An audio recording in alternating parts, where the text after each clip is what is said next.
আমার বাবা আগে বারকি বানতো। আচ্ছা আচ্ছা, ওই বারকি বানার 20,000 টাকা বাবার কাছে ছিল। আমার বাবা এই ইটের ভাটাতে কাজ করত, মানুষের ঘরে কাজ করত শুধু পেটের দায়ে। আমার দাদার 6,000 টাকা থেকে শুরু করে ব্যবসাটা এই পর্যন্ত বাবার 6 কোটি টাকার উপর বাবার সম্পদ। যে তুমি হুজুর হয়েছো, তুমি থাকবে মসজিদও, তুমি কেন গরুবাজারে আসছো? এক ভাই চায়না থেকে এমবিবিএস করে আসছে, আরেক ভাই বর্তমান এই জাপান আছে, ইঞ্জিনিয়ার করতেছে। আচ্ছা, যেমন দেখেন অনেক বড় বড় ব্যবসায়িকরা, বিশেষ করে গরু ব্যবসায়িকরা, যারা মিথ্যা কথা বলে, যারা মানুষদেরকে ঠকিয়ে ব্যবসা করতেছে, তারা আজকে নাই কিন্তু। আসসালামু আলাইকুম রহমতুল্লাহ। দর্শক, আমি আছি কুমিল্লার একটা বিখ্যাত গরুর হাট, রসুলপুর গরুর হাটে।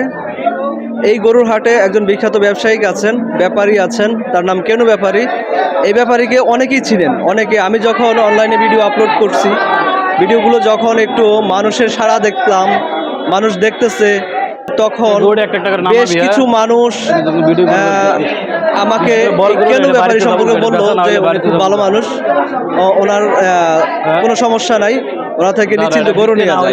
এবং এখানে হাটে আসার পরেও অনেক মানুষ দেখেন, আপনারা দেখেন, ওনার দাপারের আশেপাশে প্রচুর পরিমাণ কাস্টমার সবসময় এমন থাকে। তো এই কেনু ব্যাপারীর অনেক সুনাম শোনার পর আমি চিন্তা করলাম যে এই ব্যাপারীর একটু পার্সোনাল একটু ইতিহাস ছোট্ট আকারে আপনাদের সামনে উপস্থাপন করি। তো চলুন, আমরা আজকে কেনু ব্যাপারী তো আসলে কথা বলবে না, এই যে মুরব্বী দেখতে পাচ্ছেন সামনে, টুপি মাথায়, এই যে সাদা দাড়ি টুপি মাথায়, উনি কিন্তু কেনু ব্যাপারী। তো উনি তো আর কথা বলবে না, আর ওনার বলার মতো মনে হয় এরকম এনার্জিও নাই। তো আমরা ওনার ছোট ছেলের কাছ থেকে ওনার বিষয়ে একটু জানবো, ওনাদের ব্যবসা সম্পর্কে একটু জানবো। চলুন। আসসালামু আলাইকুম।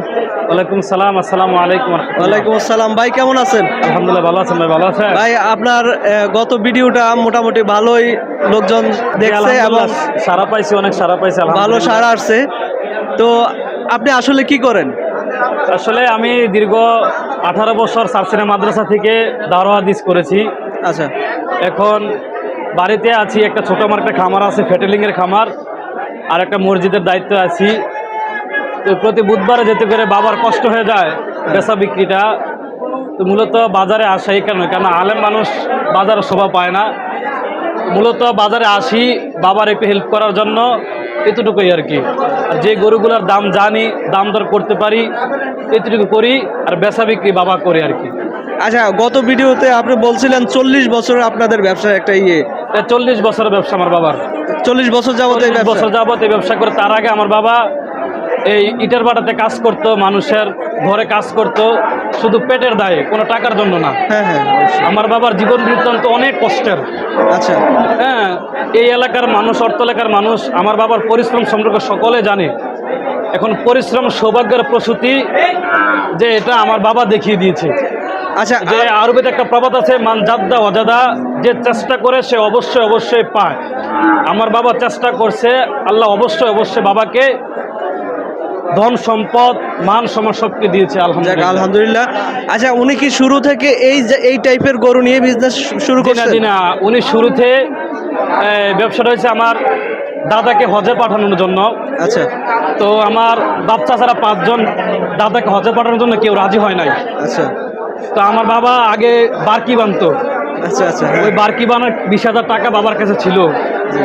যখন এই কথা শুনছে যে আমার দাদা হজে যাবে, কোনো ভাই রাজি হইতেছে না, তখন আমার বাবা 20,000 টাকা আমার দাদাকে দিছে, যে বাবা আমার কাছে যতটুকু সম্বল আছে আমি এটা দিলাম, আপনি এটা তো হজে যান। তো আমার দাদা আরো মানুষের থেকে কিছু আনুষঙ্গিক টাকা এনে হজে গেছে। হজ থেকে দাদা বাবার জন্য দোয়া করে দিছে। দাদা দেশে আইসা বাবাকে 6,000 টাকা দিছে। আচ্ছা, তো 6,000 টাকা দিয়ে আমার বাবা 2টা বলদ গরু কিনছে, মানে আবাল গরু কিনছে। আচ্ছা আচ্ছা, ওই আবাল গরু 2টা কিনে আব্বা 12,000 টাকা বিক্রি করছে। আচ্ছা, তখনকার দিনে 6,000 12,000 টাকা বিক্রি করছে। আমার বাবা বলতেছে কি, এটা তো লাভ অনেক। এই তখন থেকে আমার দাদার 6,000 টাকা থেকে শুরু করে ব্যবসাটা এই পর্যন্ত বাবার 6 কোটি টাকার উপর বাবার সম্পদ, বর্তমানে সম্পদ। আলহামদুলিল্লাহ। 6,000 টাকায় শুরু করে আমার বাবা এখন নিজস্ব হসপিটাল দিচ্ছে, আমরা নিজস্ব খামার আছে, আমাদের প্রায় 300% উপরে একটা নিজস্ব প্রজেক্ট আছে। আমরা একটি মাদ্রাসা চালাই ফি সাবিলিল্লাহ। ওই জায়গায় আপনার ছাত্র প্রথম অবস্থা 70-80, এখন আস্তে আস্তে কিছু কমে আসতেছে। আবার বাড়বে, মাদ্রাসা নিয়মিত এটা। আব্বা বলতেছে আমি দুনিয়ার জন্য তো অনেক কিছু করলাম, হাসপাতাল করলাম, আমাকে আলেম বানাইছে। আমার মেজো ভাই একটা MBBS ডাক্তার, যিনি চায়না থেকে পড়াশোনা করে আপনারা আসছেন। কয় ভাই? আমরা 4 ভাই। 4 ভাই। এক ভাই চায়না থেকে MBBS করে আসছেন, আরেক ভাই বর্তমান এই জাপান আছে, ইঞ্জিনিয়ার করতেছে। আচ্ছা আচ্ছা। এবছর শেষ। আর বড় ভাই উনি আছে আব্দুল কাদের ভাই, সকলে চিনেন। হ্যাঁ হ্যাঁ। উনি বাবার সাথে ছোটবেলাতে ব্যবসার সাথে জড়িত। আচ্ছা তো আমি একজন আলেম। তা আল্লাহ পাক আমাদের সংসারটা আল্লাহ পাক অনেক হ্যাপি রাখছে, সুখে রাখছে, আলহামদুলিল্লাহ আল্লাহর কাছে। আলহামদুলিল্লাহ। আমরা মান সম্মান নিয়ে সমাজের ভিতরে চলতে পারি। আচ্ছা। মানে গরু ব্যবসাটা কত খারাপ। অনেকে বলে যে, আমাকে নিজে বলে যে তুমি আলেম হইয়া কেন গরু বাজারে আসছো। এটা অনেক, আজকে একজনে বলছে ভাই আচ্ছা। যে তুমি হুজুর হয়েছো, তুমি থাকবা মসজিদও, তুমি কেন গরু বাজারে আসছো। তা আমি বলি যে আমার বাবার যেটা পেশা এটাকে আমি সম্মান করি, কেননা আপনার সমস্ত নবী রাসূলরা আপনার সকলেই ব্যবসা করছেন। হ্যাঁ অবশ্যই। বিশেষ করে আপনার নবী রাসূলরা তারা এই ছাগল বা বকরি তারা এগুলো লালন পালন করছেন এবং তারা ব্যবসা করেছেন। তো সেই হিসেবে দেখে কোরআন শরীফের সবচেয়ে বড় সূরাটা সূরা বাকারা, ওই সূরা বাকারা সম্পূর্ণ গরু নিয়া, হ্যাঁ হ্যাঁ। সম্পূর্ণ কাহিনীটা গরু নিয়া। তো অবশ্যই এই গরু ব্যবসার মধ্যে বরকত আছে বলেই এই ব্যবসার সাথে আমরা জড়িত আছি। ইনশাল্লাহ আমিও আস্তে আস্তে এই ব্যবসাতে জড়িয়ে পড়বো ইনশাল্লাহ। ইনশাআল্লাহ। এই ইমামতির পাশাপাশি, আলেমের পাশাপাশি, কারণ আমি যেহেতু করে ভালো, আমি চাবো একটা কাস্টমারকে ভালো কিছু দেওয়ার জন্য। আমি কখনো চাবো না খারাপটা দেওয়ার জন্য। অবশ্যই। কেননা তাহলে আগে পড়বে যে তুমি হুজুর, তুমি আলেম, কেন খারাপটা দিলা। এই কারণে আমরা ভালো জিনিস আনার চেষ্টা করি, ভালো জিনিস দেওয়ার চেষ্টা করি। যারা মানে ব্যবসা বাণিজ্য করে সবাই তো আর সঠিক ওয়েতে ব্যবসা বাণিজ্য করে না। ব্যবসা করা সুন্নত আমরা জানি, সুন্নাত, কিন্তু জি। সঠিক ওয়েতে ব্যবসা করে না।